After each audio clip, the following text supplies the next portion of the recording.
আমাদের উপরে কুরবানিকে ওয়াজিব করেছেন। আর আল্লাহ পাক রব্বুল আলামিন বলেন ফাসাল্লি লিরাব্বিকা ওয়ানহার, কোন দেব-দেবীর নামে অথবা কোন মানুষের নামে কুরবানি করা হবে না।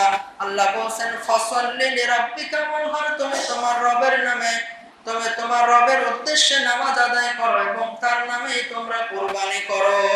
এখানে দুইটা পাশাপাশি বলার অর্থ হলো এইদিকে ইঙ্গিত করেছেন আল্লাহ পাক রব্বুল আলামিন। যেমন নামাজ অন্য কারো উদ্দেশ্যে যেমন পড়া যায় না, কুরবানি অন্য কারো নামেও কুরবানি করা যায় না।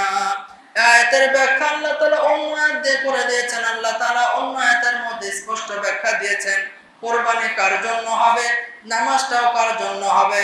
আল্লাহ বলেন কুল ইন্না সলাতি ওয়া নুসুকি ওয়া মাহইয়ায়া ওয়া মামাতি লিল্লাহি রাব্বিল আলামিন।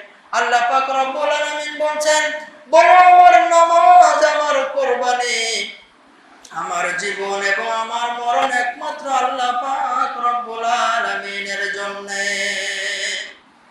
তো কুরবানি তাহলে কার জন্য হতে হবে? একমাত্র আল্লাহ তাআলার জন্যই হতে হবে, আল্লাহ তাআলার সন্তুষ্টির জন্য। কিন্তু আমাদের মধ্যে অনেক ব্যতিক্রমী দেখা যায়।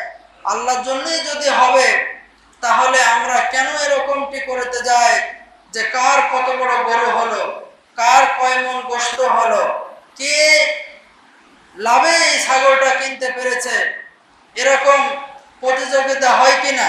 এরকম যদি কেউ করে তাহলে তার কুরবানি একনিষ্ঠভাবে আল্লাহ তাআলার জন্য হলো না।